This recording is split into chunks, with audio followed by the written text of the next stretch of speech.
Oh, I know that sound. It's time for the Beer and News Report. Hi, and welcome to the Beer and News Report. Cheers. Today I'm drinking Hi.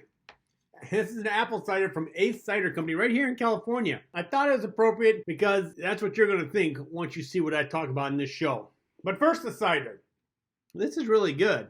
It's made from bittersweet apples, so it's not too sweet, it's not too dry. It's just right there in the perfect spot.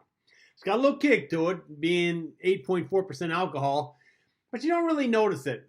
It's gluten-free and vegan for anyone who cares. But there is one thing that disappoints me. I assumed that something named High would have some THC in it, but no. This is THC free, so it's a little bit of a downer, but it tastes so good I think you should give it a try. Cheers. Now for the show. There has always been a rivalry between California and Texas. California had the gold rush, Texas had the oil boom, and now California has Silicon Valley. And this is the largest, densest, high-tech city in the world. Now Texas wants it bad. Actually, every state wants it, but Texas is really going after it. They're the most aggressive. Recently, Tesla moved its headquarters to Austin, Texas, but there were plenty others before that, the biggest one being the software company Oracle. So, is this the future? All the high-tech companies will leave California for Texas? Is there any way to stop this? Or is California destined to become a ghost state? That's what I'm going to talk about in today's show with something a little out of the box for a solution to this problem. I want California to approve a program where the first 10 million residents can get $100 to move to Texas. I mean, that's crazy, right? Grab a beer. That makes your head spin. Maybe some Tex-Mex food for the occasion. And sit back because I'm going to show you why this is a good idea. All right? Cheers. First, I need to calm down the nerves of all my Californians out there.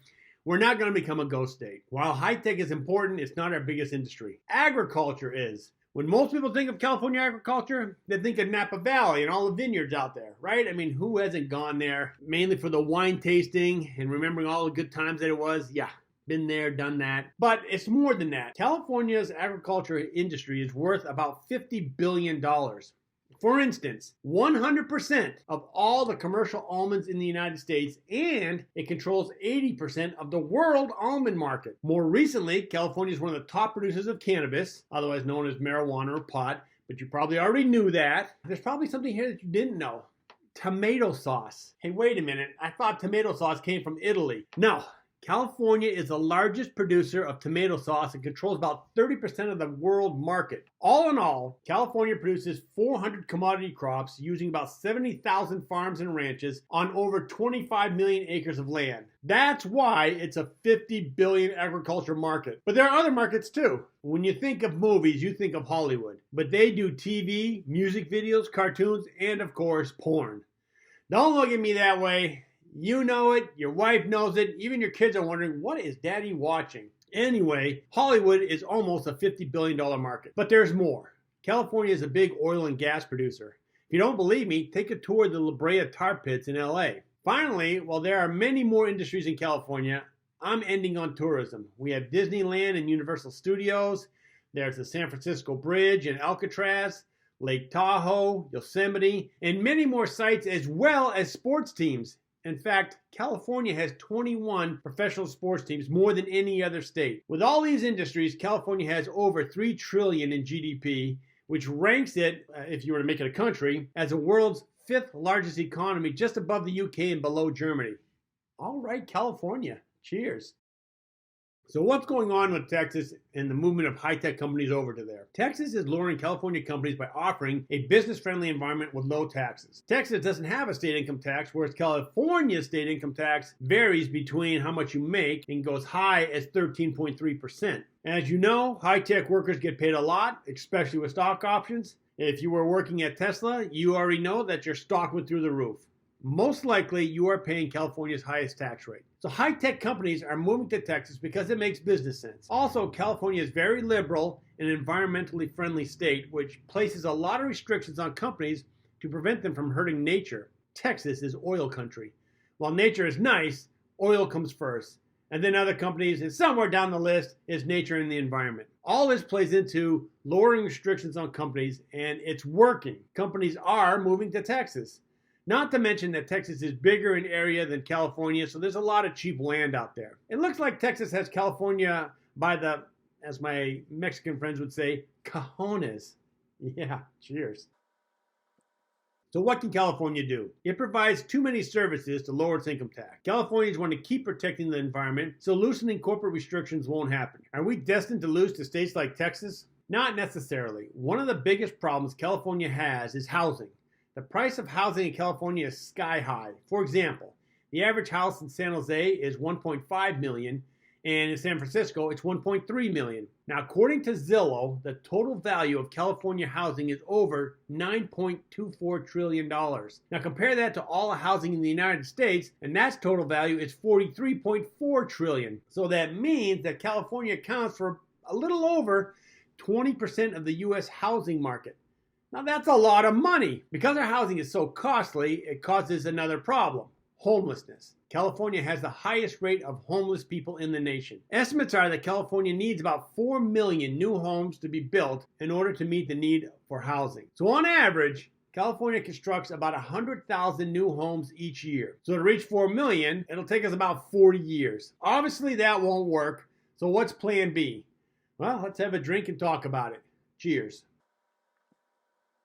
The state has already tried to do this. To increase the speed at which houses can be built, California passed SB 9, which allows developers to buy a single-family home in a residential area, tear it down, and put up to 6 condos on the same lot. Now, this is getting some pushback because one day you're out talking with your neighbor, complimenting on how nice he mowed his lawn, and then the next day, a developer has bought his house, torn it down, and put up a quadplex next to your house. You're like, what the hell happened? Now, before that state law was passed, San Jose passed its own housing law, which allows any single-family homeowner to build an ADU. Well, what's an ADU? Well, that stands for accessory dwelling unit. This is basically a little house that the homeowner builds on their property, but there are some restrictions. You can't build an ADU and then use it to rent out on Airbnb. San Jose wants actual full-time long-term apartments. Now, have these two laws helped in the housing shortfall? Not really. Of course, we're in a pandemic and construction supplies like wood are hard to get, not to mention workers. So is there another answer? Well, as I mentioned, I have something at first glance you're going to say, Art, you're crazy. But what the heck? It's not the first time someone's called me crazy. Let's take a listen. Cheers.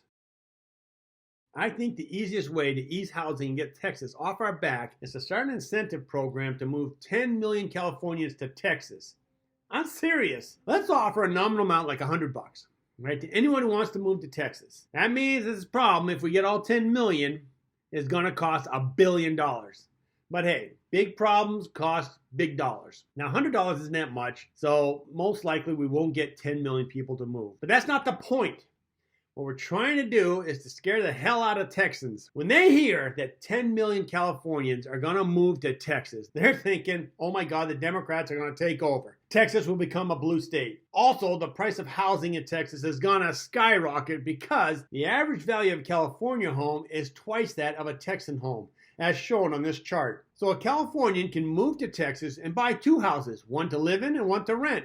So even if only 5 million Californians move to Texas, that means that 10 million homes will be bought up. So now, as the price of housing goes up in all of Texas, the average Joe Texans can't afford a house. Now Texas has a housing problem, and most likely with that, a bigger homeless problem. Hey, Texas, now you know how we feel. Cheers.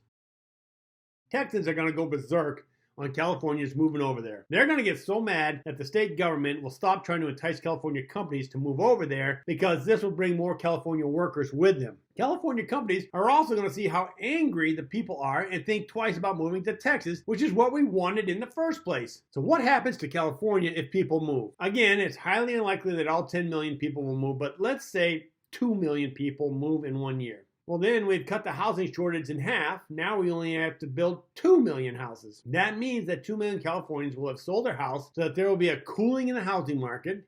And not a bad one because we're only cutting the demand in half. We need 4 million homes. But the good news is that 2 million homes that were once undervalued because of Prop 13 will now have been brought up to market value, which gives the city and state governments a nice little bump in property tax revenue. Not to mention the huge tax windfall from capital gains. The revenue from all these sales may even cover the cost of the $100 given in this program. And there's another small side benefit. Most likely, some of the homeless are going to jump on this program too. I mean, what have they got to lose? They get an easy $100. The hardest part is getting the information to the homeless. It's going to have to be done on a person-to-person basis. I mean, but we got to be fair, right? Everyone needs to know about this program. Cheers. So to wrap it up, I propose that the state of California start a program where they give residents $100 to move to Texas. The program is for everyone, not just homeowners, and is good for up to the first 10 million residents. The objective of this program is to stabilize the housing market, reduce the demand for housing in California, and, using Texas as a scapegoat, warn the other states that if they try to entice California companies to move to their state, California will flood them with people. The one thing California has over any other state is people, and lots of them. But not only do we have a lot of people, the people make a lot of money, which drives the price of housing up. As I pointed out earlier, California makes up over 20% of the U.S. residential housing market. This means that any Californian can sell their house and pretty much go to any other house in any other state and still have money left over after they buy the house. This is great if you're Californian, but terrible if you're not, because people leaving California to buy up the housing market in any other state will leave the others scrambling to find something. Yeah, cheers. Well, as you can see, my beer is almost empty, and that means we're at the end of the show. If you want to contact me, I can be reached at this email address. So what do you think? Am I crazy? Well, let me know, and while you're at it, please click that like button. Of course, if you want to get notified of new shows, you can click that subscribe button. Right next to it is a bell icon. That'll notify you when a new show is posted. Until then, keep your beer cold and your interest hot. Cheers.